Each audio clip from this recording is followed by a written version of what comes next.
Good afternoon and welcome once again to Let's Straighten It Out. My name is Gordon. I'm a spiritual social life coach as well as an alternative dispute resolution mediator.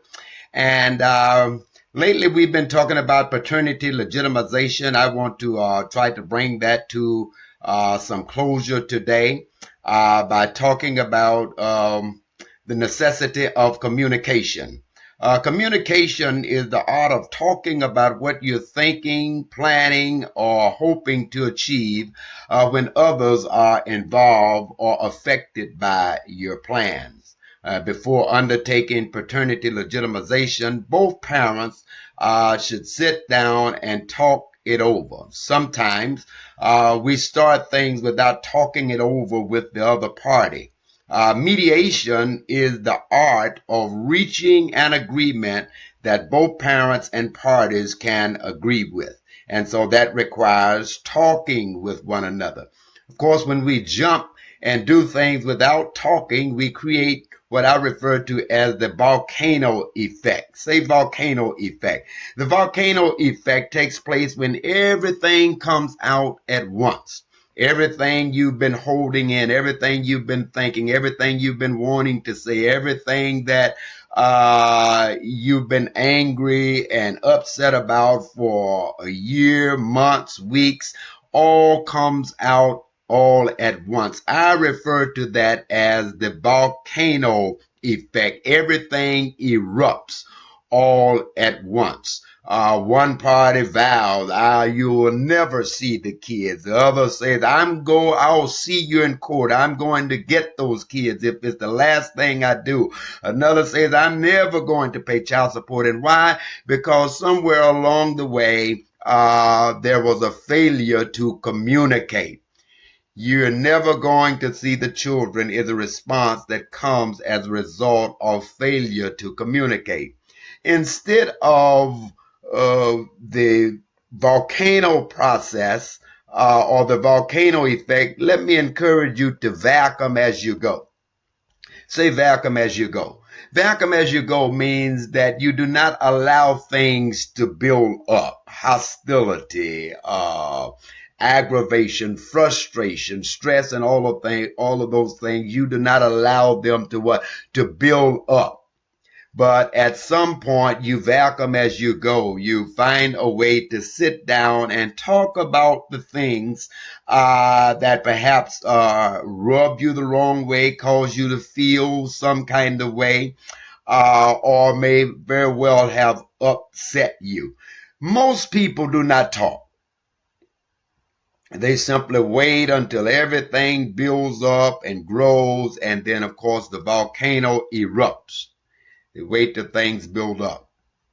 But we are encouraged, some of you that are listening at me out there, know about that little book that we keep on our shelf, on our counter table, or somewhere near the lampstand that says, "Come, let us reason together."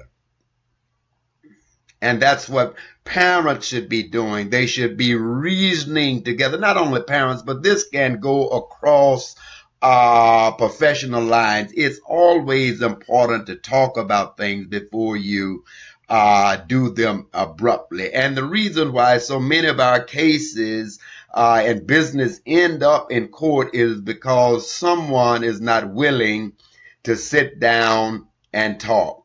You remember the great rabbi, Jesus, says, agree with your adversary before or unless he carries you before the magistrate. In other words, what the great rabbi, Jesus, is teaching in that particular passage located in Matthew chapter 5, somewhere around the Sermon on the Mount, is that he is saying, listen here, if you know that there's an issue, there's a controversy, there's a heated disagreement, find a way that you and the other person can sit down and agree, talk about it, talk it over before they carry you to court. And mediation is supposed to be a process that alleviates the stress, the strain, and the burdensome need of paying out extreme amounts of money in order to take care of things. Parents can work out their differences without the court's involvement. Let me say that again. Parents can work out their differences as it relates to the children and relationship with the children without the court's involvement. As a matter of fact, the court would much rather that parents work out their situations. For example, the unmarried parents of children can make agreements on behalf of the children. Let's talk about child support, for example. Say that dad has gotten married or he's in another relationship with another individual. But there is some suggestion or agreement about paying child support or providing child support. The mom and the dad can make agreements outside of the court about paying child support. But the agreement has to be consistent. If dad says, hey, listen, I can give you $25 a week or $100 a month, for child support for the children, the mom can agree to that, but it has to be consistent. You can't give $25 a day and not give another $25 a month from now. As a matter of fact, 30 days of not paying child support is considered child abandonment. Now, I'm not a lawyer, I'm not an attorney, and I'm not giving legal advice, but you do need to know that parents can make decisions outside of the court getting involved. And so, dad, if you and mom can sit down and agree on an amount to pay for child support, that amount has to be consistent. But if that amount is not being consistent and you're hitting and missing, then the kids' needs are going lacking, and that becomes frustration to the mom. And then, of course, the mom wants to take other actions as it relates to child support. But you can agree between mom and dad to pay a particular amount. But once the agreement between the two is violated, then the court puts together what we refer to as a child support calculator that determines the amount that the father will pay for child support. And then, of course, even though mom and dad may agree for a lesser amount, once the agreement is breached, then the child support calculator, or the amount that you're supposed to pay, kicks in. So you can agree to pay a lesser amount. That is what is on the child support calculator if both parties agree. Okay? Persons entering relationships. Now let me say this here. Persons entering relationships where children already exist. Females, sister, I'm talking to you out there right now. Females should encourage the dad to be responsible to children born outside that relationship. Might I say that again? Persons entering relationships where children already exist, females should encourage the dad to be responsible to the children born outside the relationship. I understand that that might take money from you. It might take money out of the household. It might take money from the other children. But dad is responsible for all of the children that he has birthed into this world. And males likewise should encourage the mother to participate with the dad and allow the dad to have visitation and allow the dad to have a participatory presence in the life of these children. You've got to get behind the mama drama and the baby drama and the daddy drama and all of that stuff and work out a plan that is in the best interest of the kids. You may not care much about the mom, but dad has children from that mother.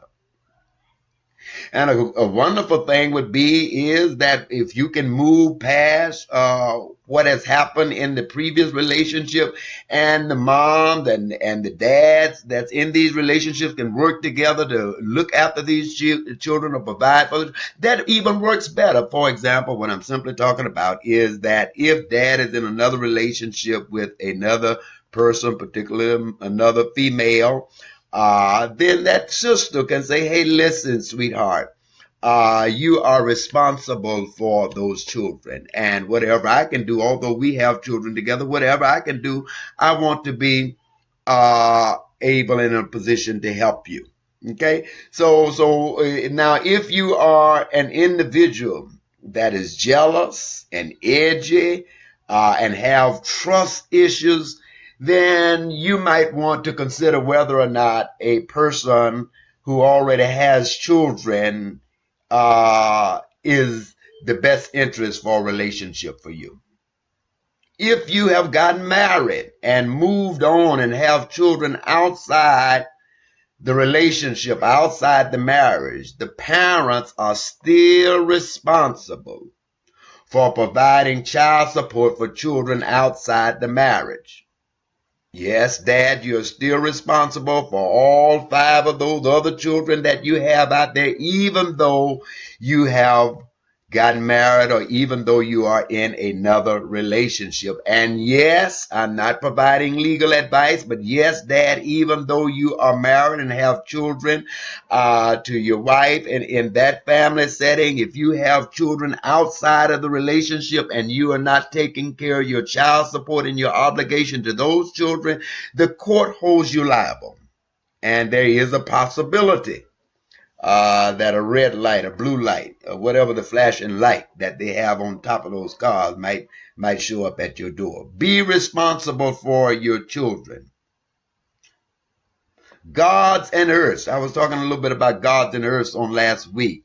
The men are referred to as gods, and the females are referred to as earths. This is an ideology or a philosophy that was promoted by Clarence Smith, who was once a part of the Nation of Islam, and they emerged a disagreement between he and Elijah Muhammad. Elijah Muhammad was teaching certain doctrines, and however, of course, Clarence Smith did not totally agree or had some differences with Elijah Muhammad, simply because Elijah Muhammad was not raising up the fact that according to his understanding and his view, that the black man is essentially a god. And so we have what we call now gods and earths. The male is a god, female is the earth, because female, the earth is where the creator produces everything. Now, let me say this here. I got to move on because I'm spending more time than I initially planned to spend.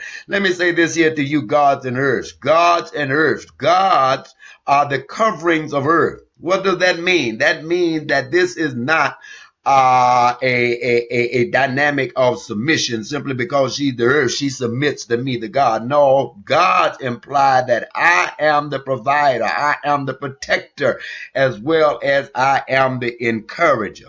Do I have okay, I hope that you got that. Okay, so that's for my gods and earths out there. Okay.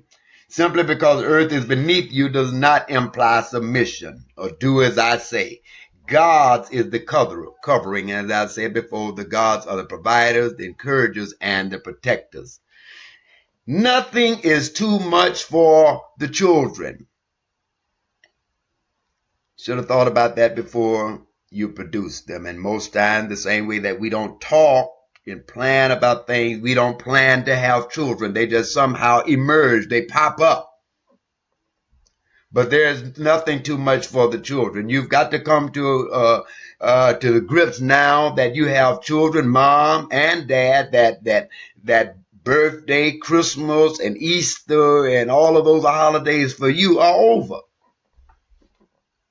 Might I encourage dads out there to start saving for your children's college? How about this here? Let me give you an idea. How about setting aside a 6-pack amount each week for that child until that child reaches the age of 18, old enough to go to college? I don't know what a 6-pack costs because I've never been a drinker. But how about each week you put aside the value of a 6-pack of beer for the education of that child for each week for the next 18 years, and calculate it. You will see how much you would have to provide for your child's education over an 18-year period as a result of saving the value of a 6-pack each week. Nothing is too much for the children. Child support is calculated by the child support calculator and determines child support based upon the amount that the parents make. Now, of course, the father's income is imputed in the child support calculator. They do not calculate child support by the age of the child. And obviously that would be much more difficult. It is difficult to determine, well, what's going to be the monetary needs of a child based upon how old the child is. So therefore, the court sets up child support to be determined by the amount of income that the father makes. Okay? Parents of unmarried children should communicate,